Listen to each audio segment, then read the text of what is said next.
webinar series, and more than ever, we want to be there to support all of the leaders that we've worked with throughout the year. And we tried to come up with topics, and we've been speaking to our leaders that people have said they've shown interest in, or that they'd like to know a little bit more about. So here we are with the first one being time management in quarantine. And I'm really honored to present this one to you today. Time management is something that I take really seriously. I was very fortunate in my career, gosh, probably 30 years ago. I was asked to explore time management programs and deliver programming like this in-house, client to the organization I was working for. And there are some principles about time management that I have found over 30 years stay the same, and principles that make a huge difference. I still hear some background noise. If somebody can please mute themselves. So I just don't want it to impact anybody else. So going back to those principles, what you're going to be seeing today is some stuff is not brand new. Some stuff is what I know over 30 years to this day still stays true, and even in quarantine. But that being said, we are, most of us, in quarantine, and we don't know what tomorrow's going to hold, or what the next few weeks, or what the next few months were. So this presentation is meant to be relevant today. And honestly, who knows if it'll be as relevant tomorrow. But I believe, like I said, those foundational time management principles will. So as you see on the slide here, as I've been talking, you've probably been reading a little bit. And I did a little research out there. And surely what we're seeing is that this crisis has shoved work and home lives under the same roof for many families like ours. And the struggle to manage it all is now visible to peers and bosses.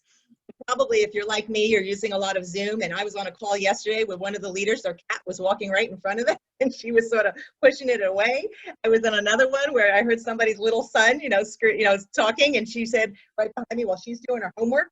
He's doing his homework right now. So in a way, we're all doing this together. And so what does that mean for us? It means that we're living and working a little differently. What we've done for you, just so you know, is at the end of the presentation in the chat box, we will load up the handouts, including a PDF of this deck.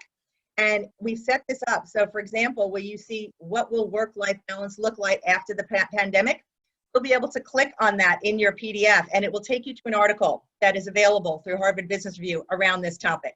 Since we only have a short period of time, I want to use your time wisely again, but we want to give you resources. The other quote that you will see here, which is just a short time ago, pre-coronavirus, we seem to be in a relatively stable world where many factors were known and predictable, and achieving success looked like the pursuit of perfection. I'm sure many of us have heard that word before. I certainly coach a lot of perfectionists. But in a crisis, when reality is changing by the day or even by the hour, when there is no way of knowing with certainty what lies ahead of the best course of action to take, there is no time for perfection. And so, wow, I know for those of us that are on the call that might be perfectionists, or they know some, this is a time where sometimes we have to take it a bit easier on ourselves and allow ourselves not to be perfect. So again, you'll see that I referenced an article there, which is called Perfectionism Will Slow You Down in a Crisis. And I thought for those of you that may have those tendencies, that may be a good read. And again, you will have access to all of this by the end of the webinar. So I'm going to move on, and I want to share with you what we put together here in terms of how to manage our time today. So as a quick reminder, and this has never changed, right? So things may be changing, but certainly this doesn't. There are still, folks, 24 hours in a day, 1,440 minutes, and 86,400 seconds. So we still have the same amount of time. I don't know about you. Sometimes to me, my days seem longer, but I know they're only 24 hours. And sometimes for me, my days seem to be actually going really fast, where I thought they would be going slower. So I turn around and it's 5 o'clock. And I started at 8, and I think I got up to get something to eat, but sometimes I even question that. So here we are. Here's something that is certainly remaining the same, but it's how we're using that time, which is, as you're going to see as we go through this presentation, where I know we do have some control. I've had to rethink that, and I've had to be more intentional about that, and that's what we're going to share with you today, because that's what we think can be most useful in the time that we have together. So this leads me to what are our 4 core concepts for today. So what I'm going to do is just go over them real quickly, but as I do, I'd like you to just think about them and perhaps nod and say, uh-huh, or maybe go, I'm not so sure I agree with that, and that's all okay. I want to lay these out in front of you, and here's where there's a difference today in this time management presentation versus a presentation we give normally or in pre-coronavirus circumstances. This one has 4 concepts. In the past, we had 3. So let me go over the first 3. The first one is that time remains our most precious and valuable asset. And so, again, without having time to really interact too much here, I think when I've taught time management, when I coach leaders, we all know that time you can never get back. And so many people really do value the fact that we want to use it wisely, because when we waste it or we use it on things that don't really add value or make us feel as though we've accomplished something worthwhile, or we've spent time with folks that we care about, we often feel like, what was I doing? So time still remains one of the most precious and valuable assets that we all have. And I believe that's a universal principle. The second one is that, and get ready for this, we have to be disciplined and adaptable at the same time. And so we find that when people are really good managers of time, they do both. They can be disciplined and they can be adaptable. And we'll talk more about that as we go through the presentation. And again, they seem sort of like opposites, don't they? But we really have to be able to do both. The third one is we have to be willing to build new habits. And so nowhere have I seen, when I coach a leader or a manager that wants to improve, and they want to improve on their time management, well, you know what, folks, there is no magic wand here. We have to be willing to build a new habit if we want to get a different result. One of my favorite quotes I use in our longer time management program is Einstein's definition of insanity. And so I'm going to ask the rhetorical question, do you know what that is? And hopefully you're nodding, but if you don't, it's his definition of insanity is doing the same thing and expecting different results. That's insane. So often when we get to time management, where people struggle is they know what they're supposed to do, but they are not necessarily diligent or disciplined around it. And so I'm going to challenge you around that today and get you thinking about, you'll see what you can control versus what you can't. So here's the 4th key concept that I'm going to answer, a core concept that I added to the presentation, because this is where I see something different in time management that I haven't seen in the past. And personally, I think it's healthy. And that is that self-care and what we call deep work are priorities now more than ever. So self-care, I would imagine most people are very familiar with. More than ever, we have to step away and be sure we're taking care of ourselves. And probably some others, we have others in our home too, that we may have to do some of that with too. But we can't even do that until we know we're in a better place. So all of those strategies and techniques and those webinars and things you're reading around meditation, mindfulness, this needs to be a part of us in order to manage our time well these days. And fortunately, I hope you've seen, we put some resources out there, Loeb has done it too, that are completely complimentary for people to think about self-care that they can do. And if you need more information on that, put that in the chat box for Lana. So that's around self-care. Deep work is another concept we've introduced to many of our clients, which is around, get this, scheduling time that you're going to protect that is uninterrupted so you can do some good, deep work. And so we know now that we're in quarantine, there probably are more interruptions than ever, a la the cat, the dog, the children, the husband, the wife, whoever may need us, right? But if we need to get some work done, we need to protect our time, and we need to schedule that and protect it and make it work for us. And that's what we call deep work. So some of us may have had that habit in the past, but if we haven't had it more than ever, it is prevalent now. So those are the 4 key concepts that I wanted to share with you, and you're going to see as we go through the rest of the presentation how they lay the foundation for this. And so what I'm sharing with you here is one of my favorite quotes, again, just to make my point around time management, is that people that are successful at it, so what I'll call successful managers of time, they are willing to do what unsuccessful managers of time are just not willing to do. So already, if I've mentioned something about the deep work and said, I don't know if I can do that, well, I'll tell you, successful managers of time are willing to do that. And they will be more successful at managing their time rather than folks that aren't. I talked about being diligent. If I'm not so willing to do that, well, be diligent. And they're also willing to be adaptable. So managing your time in quarantine has, I would say, probably the best advice we could give in this short webinar has so much more to do with what's up here than some of the tactical strategies, although we're going to give you plenty of those too. Okay, so I'm going to move to my next slide and kind of set this up, and I am looking at the time. It's 1:12, so we're doing okay, but I am speaking quickly. I do recognize that. I hope you're keeping up with me. So in terms of time, you know, I don't know about you folks, but I use Google all the time, and I imagine you do too, particularly in quarantine. She's my friend. I'll ask her to play music, or I'll ask her to tell me what the weather's like and what the time is and what the news is. And sometimes we ask her to play rain sounds so we can sleep more soundly. So I went to Google and I said, hey, Google, what's the definition of time? Because people sometimes struggle with that. And if I had the time to ask you and ask for answers, I'd be really curious about what you would say it is. But here's what Google says it is. And I think there's something really important in what she says.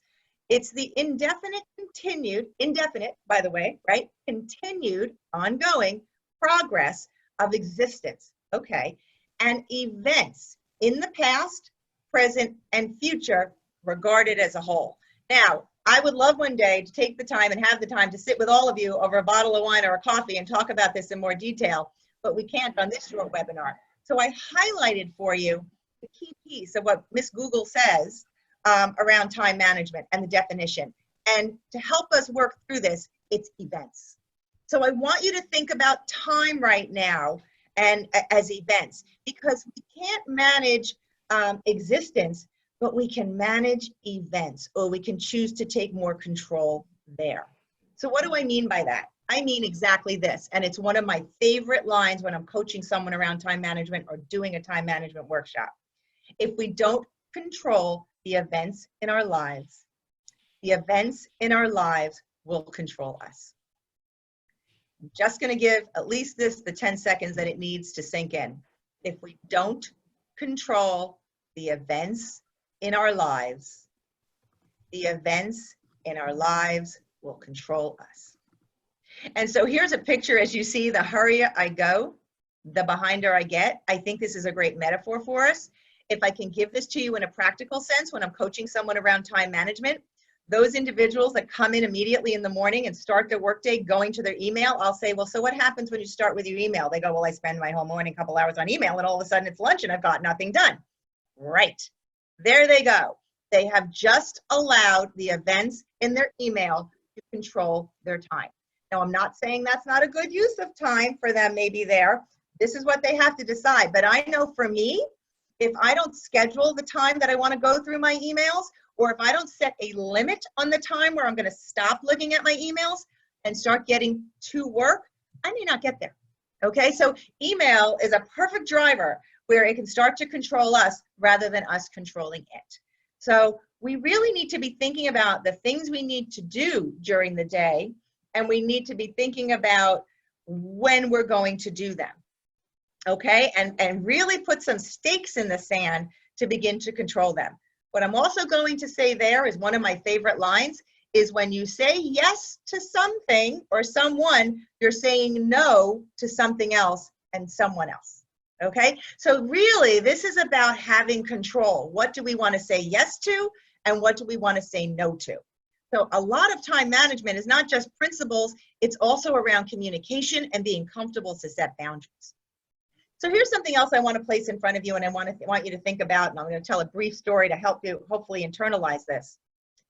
There are things in our lives that we think we can control, but we really can't. Okay? So what do we have to do? We have to adapt. So let me give you some quick examples. I love weather as an example. We can't control that. When it rains, we put on a raincoat. We put on boots. We put up an umbrella. Right? We're not going to stop the rain. We have to adapt. We can't control it.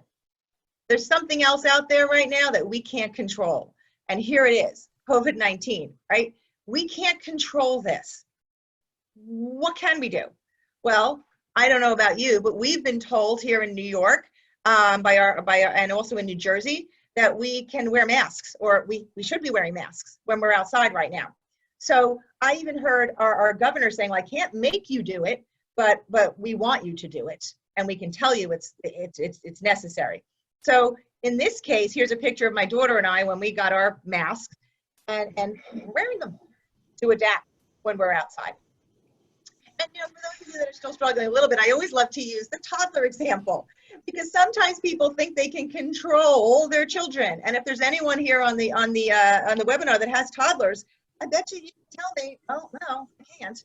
I think I can, but can we really make them do anything? We can talk about that one over a glass of wine or a cup of coffee too. So that we can control, but we really can't. And if we can't, we have to adapt and let it go. Okay, that's a really foundational principle that we need to understand if we want to be effective managers of time. Well, here's another one. And this one's important. There are things in our, not that the other one isn't, they're both important. There are things in our lives that we think we can't control, but we really can. And so next to this phrase, you see there a picture of our beloved golden retriever, Luke, who unfortunately passed away 3 years ago, but he is big in our hearts. But I think about Luke when I think about this quote, because I think he provides a good example. Luke had what you would call one of those collars around his neck. I forgot the actual name, where he, we wanted to keep him on the property. We wanted to allow him to be outside, but we didn't want him running off the property and, God forbid, getting hit by a car, anything like that. And we don't have a fence, an actual wooden or iron fence around our property. So instead, we opted for one of those systems where Luke had a collar, and we trained Luke that when he heard a buzz, a boop, boop, boop, or beep, beep, beep, he knew that if he went any further, he would get buzzed and it would hurt. So Luke understood not to go. When he heard the buzz, he would back up. So the beautiful thing about that for us is Luke stayed safe. And Luke learned, and he was a really smart dog, that when it buzzed, he does not go any further, right? But here's the truth, guys. We had no wooden fence. Could Luke have gotten off that property with a little bit of a pinch? Yeah, he could have. So in terms of psychology, this is often called learned helplessness. Sometimes something hasn't worked for us in the past. We've got burned or something happened, and we believe that we can't do it, when the truth is we really can. So I use this in time management when people say, there's no way I can do this. I can't do it. I can't find time for deep work. Well, I'm going to challenge you to rethink that. I can't not start my morning in the email looking, I have to. I'm not, again, ultimately you will determine what you want to control, but let's think about what we're doing and what those consequences are. And do we want to challenge ourselves and rethink something? That's what I want you to think about with time management today. So the way we do this is, if we don't want to be out of control and we don't want our events to control us, we want to think about, what can you control today? What can you control? Okay, so that's something to be thinking about right there. And every day when you get up in quarantine, what can I control? I will tell you right now, when I get up and I say to myself, oh, this nightmare's not over yet. I'm still, not that I don't love my family and friends, but I am still in quarantine in my home. And I'm an extrovert. I like to get out. And so what can I control? Well, I can control in my head that I'm going to keep an open mind today, that I'm going to learn something new. I can control that I'm going to go downstairs and have my coffee, and I'm going to make it the way I like it, and I'm going to enjoy it. I can control that I'm going to look at my calendar and see what's there. And I can control and prioritize, go back to what I've done, what I'm going to do today. I look at things that I can control. Here, and again, the short period of time that we have left, which is 9 minutes according to what my clock says, is I'm going to show you some of the things that we believe you can control. And again, you ultimately determine what you can and cannot, but here are some things that we believe perhaps you can. So here's number one. You can plan ahead and communicate your needs for the day with your family. So for example, this morning I came down and I have a 22-year-old living quarantined with us here today. And she's actually in between jobs. She's keeping herself busy. But I hear a lot of, see if you know what this is, doom, doom. Okay, that's the opening to Special Victims Unit because she likes it. And so I hear that on the TV a lot in between my day because she's watching that. So how did I plan ahead and communicate with her? I said, Caroline, I have a webinar at 1 o'clock. I need you to not be watching that. I need it quiet in the house at that time. And if you came here right now, it's perfectly quiet. I've also said to her, you know what? She happens to be a chef. I'm very lucky. You know, we talk about when we're going to stop working and when we're going to have meals together because she likes to cook for us. And so there's a way for me in quarantine, which I would never have when I'm out and about, but I can talk to her. It's something she likes to do and we can plan that time. Am I great at it every day? No. Are there times I've told her we're going to have dinner and maybe I've worked a little bit longer? No, I let myself get out of control. But I can work towards this. Plan ahead and communicating those needs with your family for the day. Here's the second thing you could control. It's scheduling your time. And so I'm not going to go into a lot of detail here, but we're in quarantine and we're all at different levels in terms of how well we do this. And this is a place I do love to dive in deeper with folks when I can. I like to schedule time. My calendars are basically full. I schedule everything on my calendar because that's the way I'm pretty diligent. That's the way I like to do it. I've also learned I've got to leave some open time so I can meet with my team or I can have that break that I want to go out and take a walk when it's nice. But scheduling our time becomes really important. What do we want to schedule? Well, that's up to you. We gave you some suggestions. Maybe you want to schedule your lunch so you make sure you're not spending your whole day in your chair and missing that. Maybe you want to schedule that deep work from when you're good at it. Lots of research out there about when you're good, knowing when you're good and focus. For me, it's morning. When I have to do deep work, I like to schedule any time between 9 and 12, a chunk there because I'm sharper. If I schedule my deep work from 4 to 6, I'm just not as good. And I know that. So when do I want to schedule that time? Do I want to schedule some family time? I happen to have older children. I know many of us on the call probably have younger children. Do I want to take advantage of this and spend a little time with them and be there for them? Schedule it, make sure it's in there. And I'm going to really, I haven't said really enough, encourage you to schedule some self-care. For you, what is that? Is it the walk? Is it the exercise? Is it the mindfulness? I can't tell you how many times I have heard from my leaders that I am coaching, I start my day with 5 minutes of meditation. And so I love hearing that. So again, this is about being diligent. This is successful managers of time are willing to do what unsuccessful managers of time are not willing to do. And remember Einstein's definition of insanity. That definition, doing the same thing and expecting different results. All right, we have 5 minutes. We're going to move here, folks. I can't say how important it is to prioritize your tasks. Do the important things first. The things that have to get done to me are A's. I can't go to bed unless it's done. That's an A. Not everything is an A. Be stingy with your A's, okay? And if you don't get it all done, give yourself a little bit of a break right now, okay? Other things that should get done, me become B's and optional become C's. Things that I want to remember to do, but it doesn't really matter if it's done today. Here's something interesting.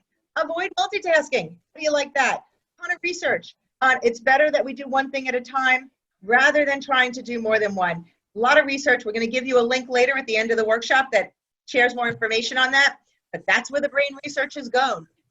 It's really not healthy for us, and we can't be at our best. And as a matter of fact, the funny thing is that you see it on most job descriptions, right? Needs to know how to multitask. Well, there's something that we should probably petition against. All right, and then I'm going to leave the last one that you can control is learn a new time management tool, tip, trick, or technique. So folks, there are hundreds, thousands of resources on the internet. If your firm uses Microsoft, uses Outlook, if your firm is now using Teams, if you're now using Zoom, there are so many ways these tools help us to manage our time. There are great videos. We can seek them out. It's something that I like to add to my list. I learn with new tools, and I'm going to give you, again, a link to give you a suggestion of one tool I recently found. But you need to find the ones that you want to use. Remember, this is you gaining control, not us doing it for you. So I'm getting to the summary here, and it's 1:26, and I have 4 minutes left according to my clock. So here's basically what I'm saying. And here's the time management quarantine. How do you like this? I'm not sure I would be saying this out loud if we were in a live webinar in our offices, okay? But we're in quarantine right now. So how about we do a little less? Listen, I don't know if I want you to bring that back to all your people, but you know what? Yeah, bring it back. Let's see what happens. Do less, be more. Okay, and what do I mean by that? I mean do less. So maybe you choose to take control and decide, I'm logging out if your job allows, right? You're not at 24, different hours. But for me, I'm going to log out today at 5 o'clock. Lana said to me the other day, I'm logging out at 5. I said, great. I had, good, she's done. She's taking a rest. We tend to be ones that, will continue to work. So maybe you want to say, I'm going to log out at 6, or maybe you can say, I'm going to start tomorrow at 10, but I'm going to work till 7. You know what? You probably perhaps have those options more than you ever did, being that you're quarantined. So consider that. Or maybe I'm going to take an extra coffee break today. Or maybe I'm going to take my 15 minutes and extend my lunch and work a little later or come in a little early tomorrow. And I'm going to enjoy that time with my child, and I'm going to be present and focused. Or I'm going to call my parents and I'm going to say, how are you doing? Okay? We're in quarantine here, folks. This is tough stuff, and everything that you're reading about reaching out and connecting to others matters, and we're going to be more effective and better to do all of this when we feel like we're more. Okay? So the things you can control, I'm going to go back to this. Plan ahead and communicate with family. You will notice on this slide that family is highlighted, because when Lana posts in the chat box in about 2 minutes, which we hope you then will download, and we'll stay on a little bit so you can download them if you'd like, or you can email Lana to get them if you can't stay on to download. We want to respect your time. When you click on that link in the handout, it's going to take you directly to a video by one of our coaches about how to communicate your needs with your family. It's part of time management, is being able to communicate your needs. Okay, so we wanted to make that available to you. That's with our coach, Robin Farber. Thank you, Robin Farber, if you're on the webinar today. I'm also going to suggest that you, again, schedule your lunch, schedule your time, and we gave you ideas. Deep work, when you click on that on your handout, it's going to take you to a video that describes deep work. You might like it. David Robert, our Chief Strategy Officer, found that for us in one of our digital platforms. We offer that. And it resonated with me. And when I need to, I schedule deep work. So thank you to David Robert if you're here on our webinar. And then there is also another one you can click on called self-care. It will give you 15 ideas for self-care. We like it. It's in our digital platform too on how to maintain balance during the coronavirus. Again, another resource we want to make available to all of you. It's in my signature, just ask, it's on our site. But there's ideas there for you, and that link will take you right there. Notice prioritize tasks. We put in there, again, a link to a TED video about how to prioritize. If you're struggling with prioritizing, take a look there.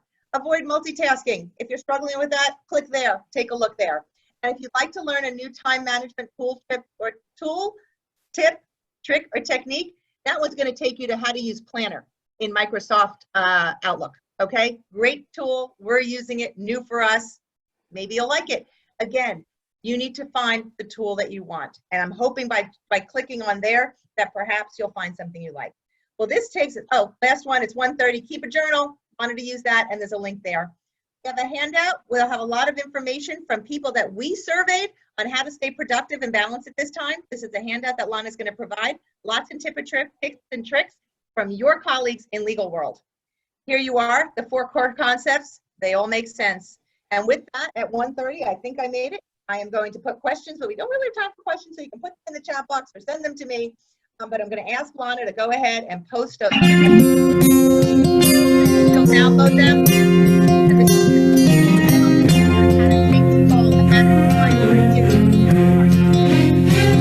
Joining us. A child arrived just the other day. He came to the world in the usual way, but there were planes to catch and bills to pay. He learned to walk while I was away, and he was talking for I knew it. And as he grew, he'd say, I'm gonna be like you, Dad. You know I'm gonna be like you. And the cat's in the cradle and the silver spoon, little boy blue and the man on the moon. When you're coming home, Dad, I don't know when, but we'll get together there.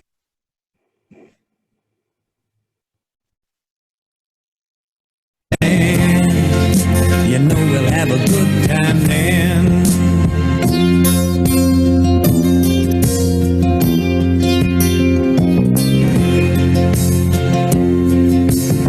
son turned 10 just the other day.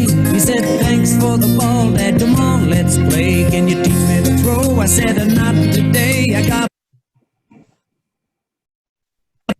a lot to do. He said, that's okay, and then he walked away, but his smile never dimmed and said, I'm gonna be like him, yeah, you know I'm gonna be like him. And the cat's in the cradle and the silver spoon, little boy blue and the man on the moon. When you're coming home, Dad, I don't know when, but we'll get together then. You know we'll have a good time then.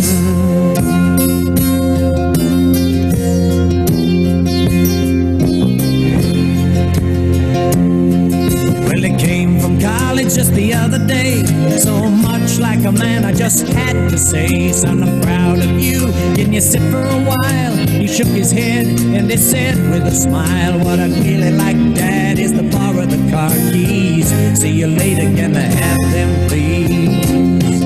And the cat's in the cradle and the silver spoon, little boy blue and the man on the moon.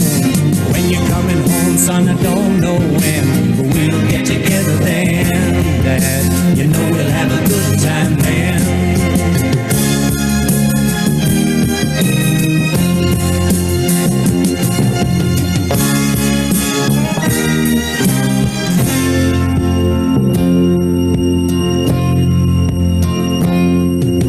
I've long since retired, my son's moved away. I called him up just the other day.